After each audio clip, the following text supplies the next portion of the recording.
All right, folks, it's 3 o'clock promptly, so we're going to go ahead and get started. Welcome everyone to today's webinar, Teaching Math in Your Culinary Program.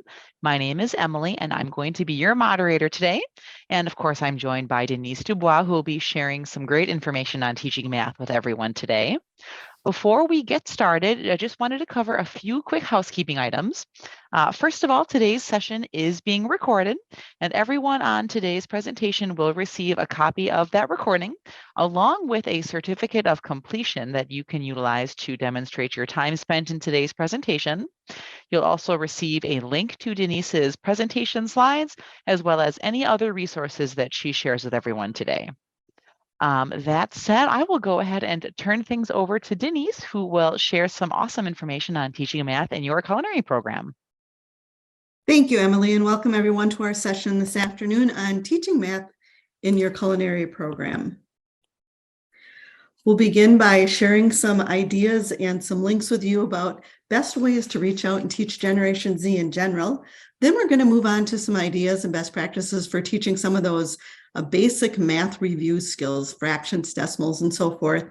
Then I've got some free resources and some ideas for specifically teaching culinary math concepts. We'll move on to some more free resources, and then at the end, we'll be sharing some information about a brand new Realityworks culinary math training kit. My goal for today is hopefully to give you enough resources and ideas that you can walk away with a few things that you can use right away in your program to help integrate math into your culinary programs. So first, let's take a look and think about the question, why is math so important, especially as it relates to culinary? And we know in culinary careers and on the job, math is so important because an error can literally drain your profits. For example, restaurant food cost percentages help operators to track overall costs and those individual ingredient prices. It really is empowering operators to make that data-driven decisions for optimizing spending that helps foster profitability. And one error that might even appear small can be very, very costly. So let's just give an example of that. Let's say Josephine runs a successful restaurant that serves 350 customers per day. Now, if she isn't paying attention to her food costs and her menu pricing is incorrect, say even by 75 cents, she could lose nearly $100,000 in revenue per year. And again, that might not seem like a lot, but for that 75 cents, that menu item might not be priced just right, but boy, it can add up and in a hurry. So here are a few of those basic math skills that really must be learned before we can even begin to apply culinary specific skills, things like fractions, decimals, percentages, ratios, conversions, and of course, measurement, and using those measurement tools.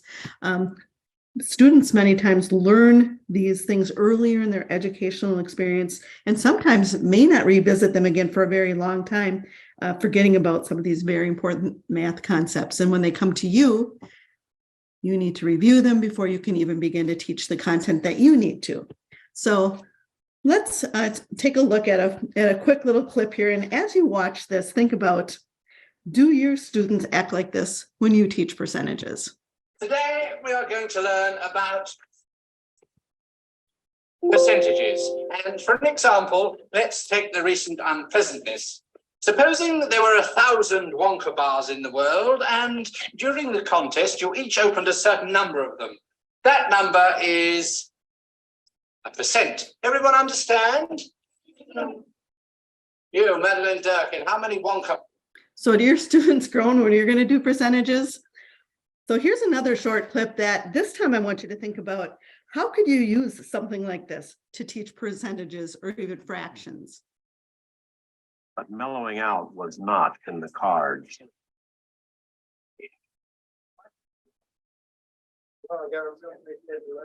Excuse me, sir, what are you doing?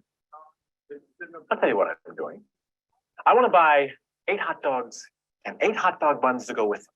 But no one sells 8 hot dog buns. They only sell 12 hot dog buns. So I end up paying for 4 buns I don't need. So I am removing the superfluous buns. I'm sorry, sir, but you're going to have to pay for all 12 buns. They're not marked individually. Yeah. You want to know why? because some big shot over at the Wiener Company got together with some big shot over at the Bun Company and decided to rip off the American public because they think the American public is a bunch of trusting nitwits who'll pay for things they don't need rather than make a stink. Well, they're not ripping off. So you could see something like that could be a fun way to introduce fractions or even percentages. So in this case, you could set it up. So it'd be literally a visual example of the fraction of 8/12. You can show students how to reduce fractions and perhaps even turn it into a percentage. So anyway, that could just be a fun way to kick off a lesson. But let's talk about Generation Z for a second. And how do they learn? Generation Z prefers their content to be in those snackable chunks. They're looking for bite-sized nuggets of information that can be quickly consumed, understood, and shared. There is some research that shows that small bits of knowledge often create deeper meaning through references to shared stories or even experiences. So in other words, it works for them and their learning. So the link above is a helpful blog to creating snackable content for Generation Z. Now, it gives some good insight and examples of what we can do as educators to resonate with Generation Z students. Now, here are a few more links to give you more sources of information for the importance of teaching this generation in bite-sized chunks. The first link, Overcoming the Most Common Mistakes Educators Make, Leading Generation Z, offers a 6-step game plan for teaching. The second link, Teachers Meeting Generation Z. Now, this is actually an article that shares about Gen Z learners, that they are the first ones to tell you that their attention spans are short and that they feel constantly wired and that they need multiple senses stimulated to be able to engage and learn. But these kids can utilize even short attention spans if we help them. And then the third source that you see here, Learning from Gen Z, Training for Today's Workforce. This article includes many insights into the strengths that this generation has to offer and what we can learn. So offer that bite-sized learning. A key takeaway from Generation Z is to provide bite-sized learning, also known as micro-learning, to deliver training in small chunks so that learners can more efficiently and easily digest the information and more quickly close the skill and knowledge gaps. Now, I found this chart and I thought this was really interesting. Here's a chart that shows a descriptive comparison by generation in learning preferences. And we know how this generation prefers to learn, and we can adjust the way that we teach. And again, you see, they prefer the visual, the interactive, bite-sized, and hands-on learning. So how do we teach? Well, one way we can do it is gamification. That's a great way to engage Generation Z because that's what they love to do. The link above on the screen takes you to a form you can fill out, and there's a woman named Lila Meyer who has information on 4 ways to teach with video games. And I found it to be a really, really helpful source and wanted to share it with you, and it definitely is worth checking out. Here are 3 more examples of how to gamify math classes to make learning fun and engaging. Now, you could use these videos as inspiration, or you can even pick one and try it out. The first one is just a great introduction to gamification in math in general. The second one is a game of Jeopardy, and I think we've all seen Jeopardy used as a game most often in previous years. Sometimes you can see it set up as a PowerPoint game, but that's also an interesting one. And then the third one is using Pokemon. So again, there's more of them out there, but I found these 3 and thought they might be worth taking a look. So how do we teach? Well, the top row of arrows shows that we're teaching math separately and then moving on to different culinary concepts.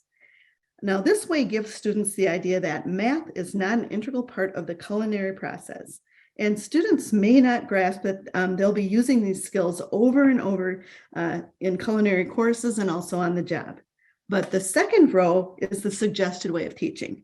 Yes, students may need to brush up on and relearn those specific math skills that we shared earlier, but don't just stop there. Culinary math should be woven throughout the curriculum. Can you find ways to integrate math into food costing, the use of tools of the trade, and more?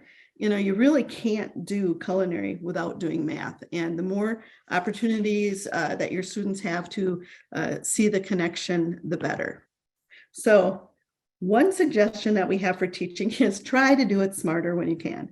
Find your own go-to resources for math lessons. Find free math lesson sites. Don't reinvent the wheel when it comes to teaching, especially those basic math skills like percentages and fractions. So on this screen, I've got 3 sources that I wanted to share with you. The first is the Khan Academy link, and you can create a free account, and then you'd have access to a wealth of resources to teach math all the way from K through college level content. Now, there is a ton of content here. So if you want to use this source, some good advice would be to plan ahead and really review what's there and choose accordingly. The second link is called Math Planet, and that's an online resource where you can study math for free. It covers pre-algebra topics as well as geometry, regular algebra, and it even has an SAT, ACT prep area. So you click on the topic, say greatest common factor.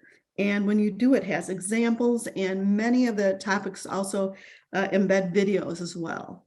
And then the third one I found was called Homeschool Math.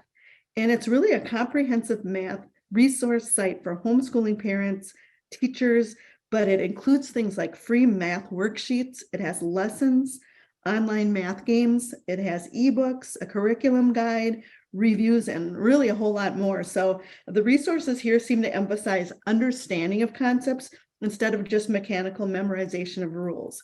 And I found the lessons on this last link to be everything from K through 12. So another thing to think about is the use of videos. Videos are a terrific tool with Generation Z. Now, these could be used for instruction on basic math concepts as well as culinary math concepts. There are 5 specific benefits to using videos, including catering to the short attention span of the average Generation Z student through concise videos. These offer ease of accessibility and mobility. They can provide really good visual learning opportunities. Sometimes it offers increased simplicity on a concept and easily providing a variety of information that perhaps you don't have access to on your own. And sometimes it's just a really simple way to have updated content available to share with your students. So use those videos. So here's an example of one very quick and easy video for adding and subtracting fractions. And this one is actually part of a series that I found on YouTube called Math Antics. They have a whole series of fun and engaging videos that you could actually use. And you can see for adding and subtracting fractions, this one is less than 5 minutes. So some of these short videos, and this gentleman seems to be pretty engaging, would be a great little ad to do a mini lesson on adding and subtracting fractions. Now, what do they need to know part 2? For culinary applications, here are just a few of the things that they need to know. Certainly calculating food costs, kitchen measuring tools, conversions or converting standardized recipes. So now we're going to take a look at some of these applications that need math skills, and we're going to share some ideas and some resources for teaching these types of applications in your culinary courses. So one thing students need to know as they learn to calculate food costs are 2 terms, as purchased cost and edible portion costs. So defining new vocabulary for your students is extremely important. So if you were teaching a lesson using some of these types of terms, you could do it as follows. First of all, you'd want to define. You'd say as purchased cost is the amount of money spent on the ingredients known as raw food cost. Edible portion cost is the amount of the ingredient that is actually going into the recipe. Now, in calculating the recipe cost, the unit for AP and EP need to be the same. And if they're not, you will need to convert one of them. So every ingredient has a yield. That is the amount of the ingredient that actually goes into the recipe. So would ingredients have to be trimmed or boned, skinned, cored, or peeled before they can be used in a recipe? Some of those ingredients will be lost. The adjustment that accounts for the loss is called yield percentage. Again, you're pointing that out to students because it's a key vocabulary term. And the examples in this webinar are going to assume 100% yield. So you're going to introduce students to formulas whenever possible and when it's appropriate to do so. So to figure the edible portion cost for our recipe here, here's the formula. You divide the cost of the ingredient by the number of units. Then you multiply that by the amount in the recipe to get the edible portion cost. And you could share examples of that with your students and then give them some to do with your guidance and then have them do some independent practice. So here's an example. You spent $5.29 for 32 ounces of cheese. The recipe uses 6 ounces of cheese. What is the cost of the amount in the recipe for the cheese? So if you think back to the formulas, if you were teaching this to a student, you would say divide the cost of the ingredients by the number of units. And if you do so with the example we've got here on the screen, it would be 0.165 per ounce. Then you would take that and you'd multiply that by the amount in the recipe. And in the end, you get that it's 99 cents, and that's the food cost for the cheese in this taco. So learning how to use measuring tools of the trade is one important math application in your culinary program, and you could introduce it by using a short video, such as the one suggested here. And then you could have your students do it with the dry ingredients you have on hand. So in this case, you could do a mini lesson all about dry volume, dry measuring. You could share the video. This one just happened to be a minute 48, so extremely short. It's very on point, how to measure dry ingredients like a pro. Then in all the kitchen labs, you could have them pull out all of the measuring cups, the measuring spoon, and the dry volume tools of the trade. And then you could give them the instructions of here's how you do it. So you overfill, you scrape off the excess, and then actually have them do the hands-on doing that measuring technique. Again, it doesn't have to be a real lengthy lesson, but you can see how something like this could be just a nice short little mini lesson by first doing the visual video, then they get the hands-on themselves practicing with the real tools of the trade.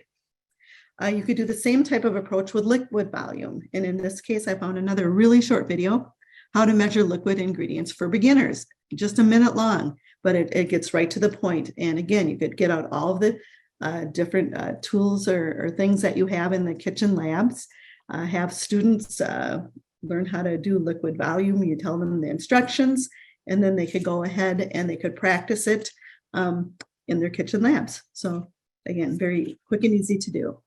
Now here's something with measuring using a kitchen scale. We know that scales, you have to choose the scale that suits the size of the food. Now some are better for ounces, other scales are better for pounds. But just in case a scale can't be reset, note the tare and subtract it after weighing the food. So again, we found a short video. This one just happens to be 2 minutes, how to use a digital scale that has tare weight. And that might be a new vocabulary term for your students, the weight of the container the food is in. So you get out your kitchen scales. Maybe you have more than one kind. You can get your students to give them all sorts of different containers that they can weigh different kinds of food into, get their hands-on practice doing that as a measurement technique. So here's a lab that's provided for free by the Utah Education Network. Now you could have your students make one of the 2 labs found here to practice measuring techniques. And there's an Oatmeal Munchies, and there's also a Muddy Buddies lab. So there's 2 different ones that you could pick from. And so students are actively using measuring tools here to practice with first in the measuring practice relay. And then they choose one of the recipes to make in a lab activity using the tools to measure the ingredients. So that one's a really good one. There's a lot of good things to be found on the Utah Education Network website. And this is one specifically to measurement that I found. Now, the Institute of Child Nutrition has a comprehensive lesson on adjusting standardized recipes at the link provided above. They provide a 13-page lesson plan that teaches how to adjust or convert a standardized recipe for a childcare center for broccoli bites. So the lesson also includes tutorial links that teach converting. So you might do a mini lesson on conversions first, and then go into the standardized recipes activity after that. But you can see at the link, they've got the whole lesson, they've got all the handouts, preparation checklists, even they have a script for the instructor if you're not comfortable. The recipes included, worksheets, answer keys. So just a great little freebie to try in your course. Now, here's a great list of ideas from the Center for the Advancement of Food Service Education called the 50-Minute Classroom.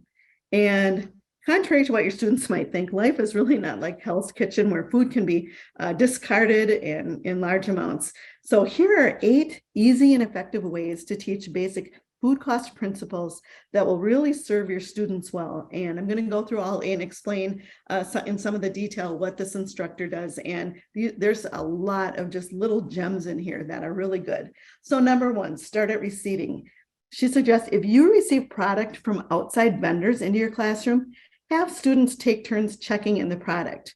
And she says, remember to teach them to rotate to product using first in, first out method. And she said that's a good skill to put on their resume and really hits them with reality. Next, show how little money can buy. So if you have delivery dropped outside your kitchen door, point to those non-food items and ask your students to guess how much they cost. And then point to the food items and do the same. And then you can ask your students to guess the total. And you can keep on going with this until they get really close to the truth. And I think there's some major aha moments that are going to happen. Next, discuss cost per item. So to further drive the point home, you could hold up one by one very common ingredients used in the kitchen and ask how much it costs, especially now with things like eggs. I think your students are going to be shocked at just how expensive it can be for some of the ingredients that they have. Number 4, explain why. You may be surprised at how many of your students, whether they're high school level or beyond, don't actually go grocery shopping. They may watch shows like Iron Chef or Hell's Kitchen, where things like expensive ingredients are thrown around as if they're free. But give your students a shopping list, and for homework, require them to go to a supermarket and price it out. Then explain to them that just because a commercial establishment is buying at wholesale, it isn't always cheaper than Costco or Safeway. Explain that one of the things that restaurants and other kitchens pay for is the service of having the product delivered when they want it and where they want it. Now, a slightly different version of this is rather than have students go to the store if they can't get away, they don't have a car or whatever, you could literally also have them go to an online grocery store. A lot of these have carts now where they can be delivered, so they could actually price out items online at a store website as well, and it would accomplish the same thing. Now, also the reverse side of this is ordering. You could assign students to develop a menu and prepare it. Now, they'll often want a special product or a small order. So inevitably, a group may come back with, I need a 1/4 teaspoon of rose water, or I just need 1 chicken breast. Well, we can use that as a really big teachable moment to explain that they have to start thinking like a chef and not like an at-home cook. You could explain like you'd have to order an entire bottle of rose water or perhaps a whole case of chicken breasts, and you can't economically justify that to make 1 item. So teach them how to adapt those recipes and use ingredients on hand. And again, if you can teach your students how to convert recipes and double, triple, quadruple them, that's a great lesson. Think about as purchased versus edible yield.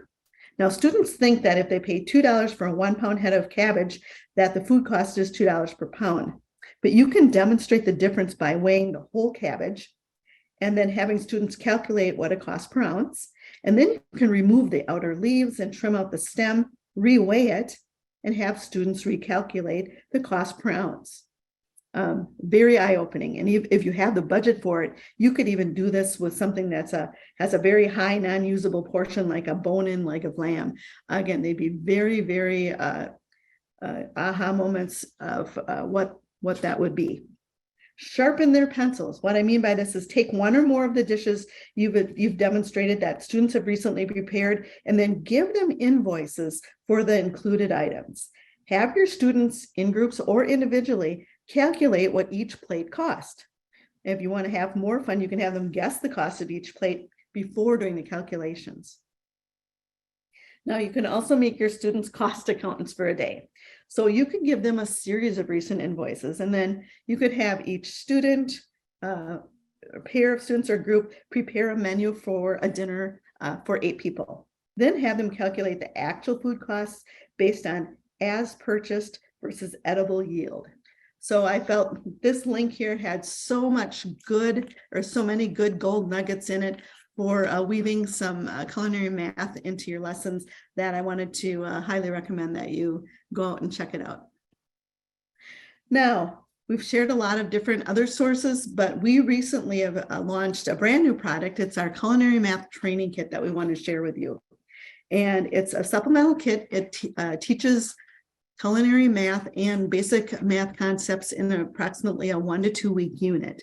And it introduces students to things like fractions, decimals, ratios, conversions, but then it also goes into a few of those basic culinary things as well. Things included are curriculum, of course, where you have those entire lesson plans. It comes with 20 student workbooks. And then you also have access to an interactive online lessons that students can access. So as an instructor, you have 2 different ways that you could deploy the program. You could do like a lecture in PowerPoint to introduce and teach the concepts, or you could send them off to independently use the online lessons to learn the content. And either way, they're going to learn the same content, and then they're going to apply what they've learned in the student workbooks, which includes a variety of different problems that they have to solve. And we also do always give the answer key as well. So it's very flexible. It can be used in a variety of learning environments, from in-person to remote to hybrid, but there's a total of 6 lessons. It's about 7 to 8 hours of teaching time. And if you run out of the student workbooks, you can always order more from our store. So the first link on the PowerPoint here is going to take you to the product page, which will give you a lot of information about the product and the new kit. The second link will actually take you out to our website, where you can fill out a form and you can try a whole lesson for free with your students. See if you like how it works in your classroom. And then the third link that I'm going to click on now, this is going to show you what the online lessons look like for your students. So it will take them out to, here's the one on fractions, decimals, ratios, and percentages. So when they click on start, there's each of the lessons online has different chapters to it, and you always know exactly where you are in the lesson. It's going to tell you that. So they're going to read a little bit. It's going to give some background information. Then you're going to have some chance to practice and do some click and reveal things, some different questions, and it's going to introduce more concepts. Always will give you examples so your students can see how things are solved. Then there's some more examples, and it will give you the answer key as well. So in this case, it's going to let them know that they answered something correct, and then they can see how it was figured out. It also does have a series of different short videos embedded as well to help students learn different things. Like here's one for reducing fractions. Again, they're learning adding and subtracting as well. Another video, and then at the end of each section, you'll hit continue, and when you hit continue, it will show students that they're now going on to the second part, and so on. So students then will in this section be learning about decimals. Again, they'll have some embedded videos and some problems that they have to, and some examples that they'll solve, and then it moves on to the last part, which is ratios and percentages. So you can see there's a lot of different information that students get in access to. Again, we also have the lecture and PowerPoint of these same concepts if you'd rather teach it to your students that way. And then at the end, they have some questions to answer, and if they answer correctly and they submit, then it lets them know if it's correct or not. So that's just a real quick look at the online portion of the kit.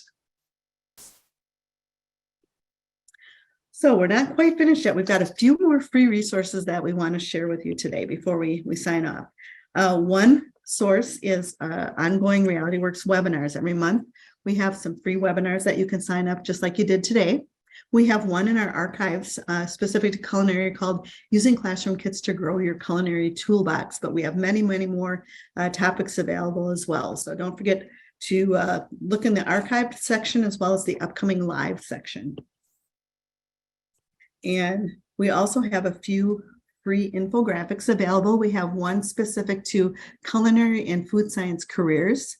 And then we also have just general family and consumer sciences. So if you go to this link, it will tell you how to print those off. And you might want to put them up as a visual resource in your classroom. And then we have many different lesson plans. We have several different career exploration 1-week units. The first one listed is Culinary Arts and Food Science Career Exploration. There's 5 different lessons on all of the different related pathways. We also do have a General Family and Consumer Sciences Career Exploration unit. Again, 5 lessons that are on many different facts-related career clusters, if you will. And our third career exploration is on human service career exploration. So those 3 are all made up of 5 lessons apiece, so you could easily have 15 lessons. Then we also do have a unit on using social media for facts programs. I believe there's 5 to 6 lessons there. And then we also have STEM for facts programs. So if you're looking for some free lessons, you can go to the link here that you see, and it will take you to those. And then one more thing we always like to point out is we try to be very busy on social media. We have a Realityworks blog, and whenever we're going to launch a new program like a culinary math program, or even trends in culinary math, you can look to the blog. We oftentimes will have guest writers doing best practices in the classroom and things like that. So really check out the blog. Also, things like Facebook and Twitter, we have a lot of teachers weighing in. Sometimes there are even students putting pictures out there of some of the things that they're doing in their classrooms. So a great place to look to see all things going on Realityworks. So I've been speaking for you for quite a while now, sharing a lot of free resources and links. And I would be open to any questions you would have at this time for anything we've shared today. And I know Emily's been watching the chat box. And Emily, do we have any questions? Thanks, Denise. Yes, definitely a whole plethora of information that you shared today. And that was one of the questions we got. So I just want to say it out loud for everyone. Folks were wondering if they'll be getting access to the presentation with the links to your resources. And so I do want everyone to know, absolutely yes. Keep an eye on your inbox. Everyone will receive an email containing links to the recording and Denise's slides, as well as a separate handout, just to give you easy access to all of the links that Denise has shared this afternoon. Any other questions? Everyone should have a Q&A and or a chat feature on your screen. You can use either one to ask a question. I'm not seeing any new ones right now, Denise, besides the one about accessing all of these awesome resources. Getting a few thank yous, so thanks everyone. Looks like folks have enjoyed the presentation. Denise, my only question, truly, because you shared, to say, a plethora of resources, what's your number one recommendation for what folks check out first? After all this information you just gave them to digest, what do you recommend people do first? The right answer would be go to our website and check out our culinary math program, which is really good. But for all of the links that I did share today, the one that had the list of 8 things of ways you can engage with your students, I thought there was just some really clever ways that don't require any really much extra work other than just posing questions to your students using things that you're already doing with them. I thought there were some real hidden gems in there, I thought. But also the fact that there are so many good short videos, free videos out there on YouTube that you can access on so many basic math and also culinary math concepts. If you've never looked at that, I think you'll be surprised. There's just a ton of things out there. Awesome. Thank you. We're getting some great comments as you're talking about just all the resources, and they're wonderful. And Anita says Khan Academy is truly a great resource. Bethany, you're very welcome. Suzanne, you're very welcome. Lots of comments about these resources, Denise. So I'm not seeing any other actual questions, but lots of positive feedback. Well, great. Well, thanks everyone for spending the time with us. We hope you'll come away with a couple of things you can use right away to help your culinary math and help your students grasp those concepts. So thank you very much, everyone. Thank you.